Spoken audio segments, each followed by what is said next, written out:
Radhe. Welcome to अडंग Astro. आपकी तार्किक बौद्धिक क्षमता, व्यापार में आपकी दक्षता,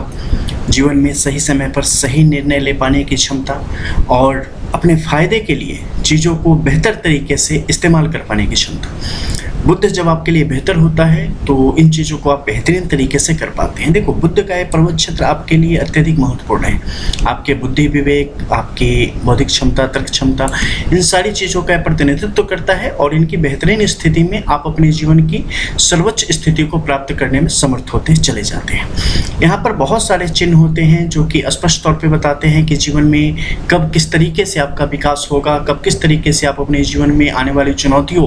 का पूर्ण तरीके से निराकरण करके जीवन को और भी ज़्यादा बेहतरीन स्थिति तक लेते हुए चले जाएंगे। लेकिन इसके साथ ही कुछ रेखाएं होती हैं बुद्ध की, जो कि दूसरे क्षेत्र से बुद्ध की तरफ बढ़ती चली जाती है। इनका भी बड़ा प्रभाव होता है, क्योंकि अगर ये अच्छी स्थिति में हो या बुद्ध की रेखा कहीं से टूटी फूटी ना हो, कहीं से खंडित ना हो, कहीं से कुछ बुरे सिंबल उस पर ना हो, तो ये और भी ज़्यादा आपको प्रखर रूप से आगे बढ़ाने का काम करता है और आपकी सफलता और भी ज़्यादा दिन दुगुनी रात चौगुनी गति से आगे की तरफ बढ़ने लगती है। सामान्य तौर पे देखा जाता है कि जैसे जीवन रेखा आपकी नीचे की तरफ आई, इस क्षेत्र से निकल के एक बुद्धि की रेखा ऊपर की तरफ चलती चली गई है। ये रेखा सीधे भी जा सकती है, टूट फूट के छोटी छोटी रेखा के रूप में भी जा सकती है। ये हर एक हथेलियों में अलग अलग होता है कि ये कहाँ तक जाएगी, कितनी दूर तक जाएगी, पूरे बुद्ध के क्षेत्र तक या मध्य में ही जाके रुक जाएगी। अलग अलग जगह पर रुकने और अलग अलग जगह की जहां पर रुकी है वहां की स्थिति विशेष के आधार पर तय कर सकते हैं कि इसका प्रभाव किस हद तक आपके जीवन में पड़ेगा और किस कालखंड में पड़ेगा। लेकिन सामान्य तौर पर अगर मान लो कि बहुत सारे ऐसे लोग हैं जिनकी हथेली में निकली टूट टूट के आगे की तरफ बढ़ रही है, तो इसमें देखना पड़ेगा टूटने के बाद अंदर की तरफ यानी राहु की तरफ से बढ़ी है, या अगर देखेंगे इस क्षेत्र में है तो चंद्र की तरफ से बढ़ी है, यहाँ पे आ गई तो मंगल की तरफ से बढ़ी है, या फिर से राहु की तरफ से ही बढ़ी है। जब बढ़ी है तो बढ़ने के दरमियान उसकी जो है स्थिति क्या है, अर्धो रेखा के रूप में है, ऊर्ध्व रेखा के रूप में है। ऊर्ध्व यानी ऊपर की तरफ से, अर्धो यानी नीचे की तरफ डाउनफॉल में जा रही है। इसके अलावा इसे बाहरी रेखाओं ने किस हद तक काटा है, जो जिस रेखाओं ने काटा है वो टेम्पररी है या परमानेंट लाइन है, उसकी करंट कितनी है यानी कि उसमें ताकत कितनी है और किस हद तक इसे प्रभावित करने की क्षमता रखता है। जिस समय काट रहा है उस समय में यानी कि उस उम्र में बाकी ग्रह क्षेत्रों की स्थिति कैसी है और क्या प्रभाव दिखा रही है। अगर गुरु की स्थिति वहां पर अच्छा है तो प्रभावशाली ढंग से आप उससे मुकाबला कर पाएंगे। स्थिति अगर पूरी रेखा सीधी तरीके से गई है और ठीक उसी कालखंड में गुरु की स्थिति अच्छी है, शनि की स्थिति अच्छी है, तो आप बेहतर पैसा बनाएंगे, बेहतर पहचान बनाएंगे। सूर्य की स्थिति अच्छी है तो ये पहचान आपको बड़े राजकीय सम्मान की तरफ भी लेते हुए चली जाएगी। लेकिन उसी समय अगर इनकी स्थिति मान लो सूर्य की अच्छी नहीं है, शनि की अच्छी है, ठीक है, तो पहचान बड़ी होगी लेकिन खर्चे बहुत ज़्यादा हो जाएंगे और उस समय जो लाभ मिलना चाहिए वो नहीं मिलेगा। इसके साथ ही अंदर कहीं ना कहीं आपकी प्रतिष्ठा को भी आघात उस समय लग रहा होगा। आपके किसी अपनों के द्वारा, बाल बच्चों के द्वारा हो जाए या अपने किसी जो वेल विशर्स हैं उसके द्वारा हो जाए, माता पिता के जीवन में कुछ हो जाए, आपके जीवन में ही कुछ ऐसी चीज़ें हो जाए गुप्त रूप से जिसके बारे में आपको जानकारी नहीं है, बहुत बाद में पता चलेगा। तो ऐसे युगों को बढ़ाने का काम करती है। तो अलग अलग क्षेत्र में एक ही लाइन, एक ही व्यक्ति के जीवन के एक कालखंड में विभिन्न प्रकार के जो आपके जीवन में चुनौतियाँ या बेहतरी आने वाली है या जो कुछ भी आने वाला है, उन सारी चीज़ों को स्पष्ट तौर पर दिखाने का काम करता है। बहरहाल जब यहाँ पे हम हैं तो आज जिसकी बात कर रहे हैं वो खास रेखा है। जैसे कि यहाँ से जीवन रेखा है ना,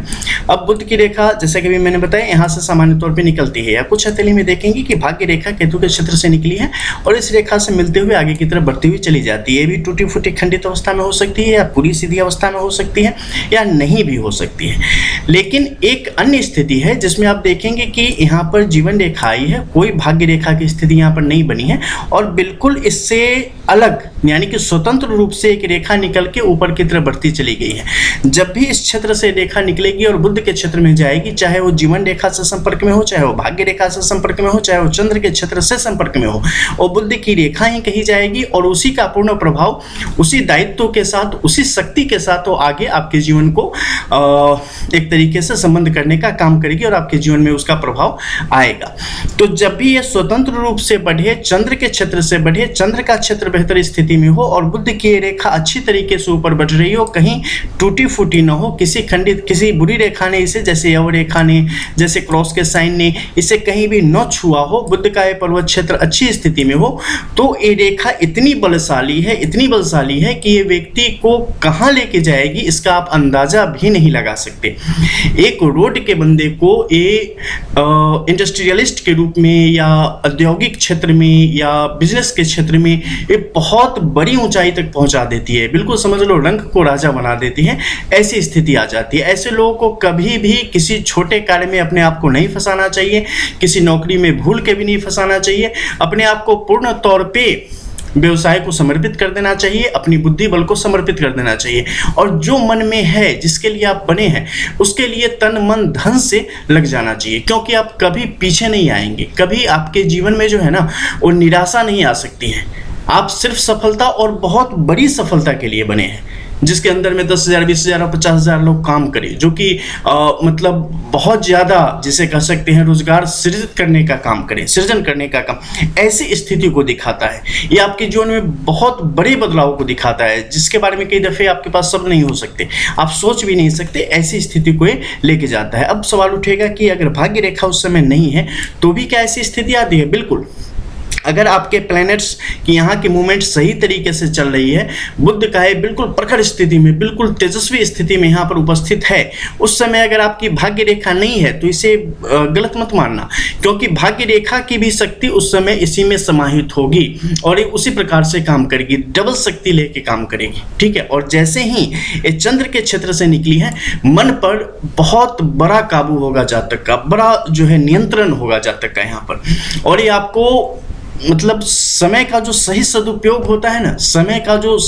सही तरीके से पकड़ होनी चाहिए वो आपके लिए बना देने का काम करता है, और जीवन में तमाम प्रकार के अवसरों का फायदा उठाते हुए आप अपने जीवन को बिल्कुल जो है सुफर से अर्श की तरफ लेते हुए चले जाते हैं और तमाम प्रकार की ऊंचाइयों को यहाँ पर प्राप्त कर लेते हैं। अब मान लो कि ऊपर के क्षेत्र में कुछ रेखाएं स्वतंत्र रूप से बनी हुई हो, इस पर ध्यान देना। यहाँ पर अगर ऊर्ध्व स्थिति में रेखाओं की स्थिति है, 1 से 3 तक की संख्या में है, बहुत अच्छा है, विभिन्न प्रकार के कार्य में आप सफल होंगे, सिर्फ एक ही बिजनेस में नहीं, अलग अलग प्रकार के बिजनेस की तरफ भी आप बढ़ते चले जाएंगे। इसके अलावा सूर्य की जब भी ऐसी स्थिति बने तो सूर्य की कुछ खास स्थितियों को जरूर देख लेना। सूर्य की जो भी रेखा हो ऊर्ध्व स्थिति में हो, यानी ऊपर की तरफ बढ़ रही हो, और ऊपर बढ़ने में जो भी सहायक रेखाएं हैं वो भी स्पष्ट तौर पर ऊपर बहुत सारी यहाँ पर सहायक रेखाएं छोड़ रही हो, ठीक है। जैसे कि मान लो ट्राइडेंट की जैसी शक्ल आपको दिखने लगे, या बिल्कुल ऐसी स्थिति ऊपर की तरफ बढ़ती हुई लकीरें जैसे कि बिल्कुल जीवित है, सजीव स्थिति है, ऐसी जब भी दिखने लगती है तो ये रेखाओं के बल को, पर्वत क्षेत्र के जो बल है उसे बढ़ा देगी, और इसके कारण क्या होगा कि आप धन से, बल से, मानसिक तौर पे और समाज से, परिवार से, हर तरीके से आप मजबूत बने रहेंगे। कहीं से भी कोई कमी नहीं आएगी, कहीं से भी कुछ ऐसा नहीं आएगा जिसके कारण आप कमजोर पड़ जाए, ठीक है। और आपका जो आत्मबल है, सूर्य यहाँ पर काफी बेहतर काम करेगा, आत्मबल, मनोबल, धन बल, ठीक है, तब बल सब आपका यहाँ पर काम करेगा और आपके लिए चीजों को आपके अधीन करता हुआ चला जाएगा।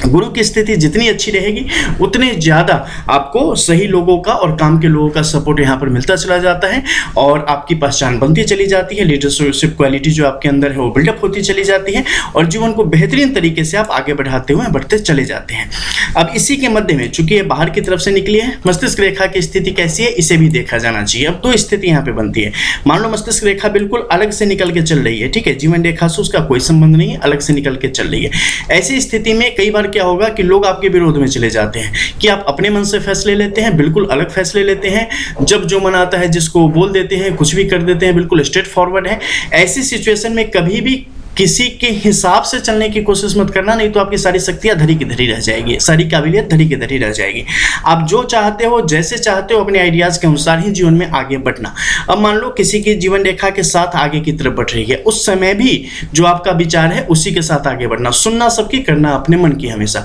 तो ही आपके लिए फायदे का सौदा यहाँ पर साबित होती चली जाएगी। और भी बहुत कुछ होते हैं जिसके प्रभाव आपके जीवन में अलग अलग तरीके से आते हैं, जानेंगे उन सब के बारे में भी जब मौके आएंगे। मिलते हैं फिर, तब तक के लिए जय जय Shri Radhe. Only one real astrology अगर आप जानना चाहते हैं, पामिस्ट्री आप जानना चाहते हैं, तो रंग एस्ट्रो के अलावा यूट्यूब पे, पूरे यूट्यूब पे, एंटायर यूट्यूब पे और कोई भी ऑप्शन आपके पास अवेलेबल नहीं होता है। तो रियल पामिस्ट्री के लिए आप रंग एस्ट्रो पर ही बने रहे। मिलते हैं फिर, जय जय श्री राधे।